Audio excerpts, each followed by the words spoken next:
Typing பண்ணால் machine typing வேணான்னு சொல்கிறாங்க மேம். இது கம்மிங் டிஎன்பிஎஸ்சி குரூப் 4 நோட்டிஃபிகேஷனில் தெளிவாக போட்டிருப்பாங்க. இது நான் சொல்லணும்னு நினச்சேன். கண்டிப்பாக நான் இன்னைக்கு அந்த வீடியோ வர காரணமே இதுதான். ஏன்னா எனக்கு லைவ் வந்து சும்மா பேசிகிட்டு இருக்கிறது என்ன பேசுறதுன்னு தெரியல.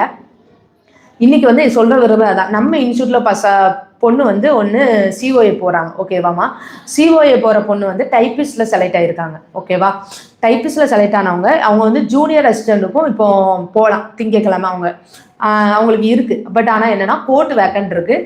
பொல்யூஷன் டிபார்ட்மெண்ட் அது இருக்குது. பொல்யூஷன் டிபார்ட்மெண்ட் நல்ல டிபார்ட்மெண்ட் தான், ஓகே. அப்போ இவங்க என்ன நினச்சாங்க, சரி அப்போ நம்ம ஜூனியர் அசிஸ்டன்ட் போய் நம்ம அதை எடுப்போம் அப்படின்னு சொல்லிட்டு அதுக்கப்புறம் டைப்பிஸ்ட் அவங்களுக்கு முதல் நாளோ 2வது நாளோ, ஓகேவா, அது நல்ல டிபார்ட்மெண்ட் கிடைக்கும். பட் ஏர் பொல்யூஷன் என்னன்னு தெரியாது, பொல்யூஷன் டிபார்ட்மெண்ட் அப்படின்னாங்க. அந்த பொல்யூஷன் டிபார்ட்மெண்ட்ல வந்து அவங்களுக்கு தெரிஞ்ச பையன் ஒருத்தவங்க போனாங்களாம், ஓகேவா. அவங்க வந்து போய் கவுன்சிலிங் போனப்போ கோர்ட் எடுத்திருக்காங்க. அப்போ இந்த அக்கா ஃபோன் அடிச்சு கேட்டப்போ நீ ஏன் பொல்யூஷன் டிபார்ட்மெண்ட் எடுக்கலன்னு கேட்டப்போ சொன்னாங்கன்னா சிஓஏ முடிச்சிருந்தா மட்டும்தான் அந்த பொல்யூஷன் டிபார்ட்மெண்ட் எடுக்க முடியுமா. ஸோ நான் இதை வந்து ஒரு தனியாக ஷார்ட்ஸ் கூட நான் மேக் பண்ணி இதை முடிச்சதுக்கு அப்புறம் கூட நான் உங்களுக்கு போடுறேன். நான் இதில் மெயினாக வந்து இன்னைக்கு நான் அதான் சொல்லணும்னு நினச்சேன். நல்ல வேலை ஞாபகப்படுத்திட்டாங்க தினேஷ் குமார்.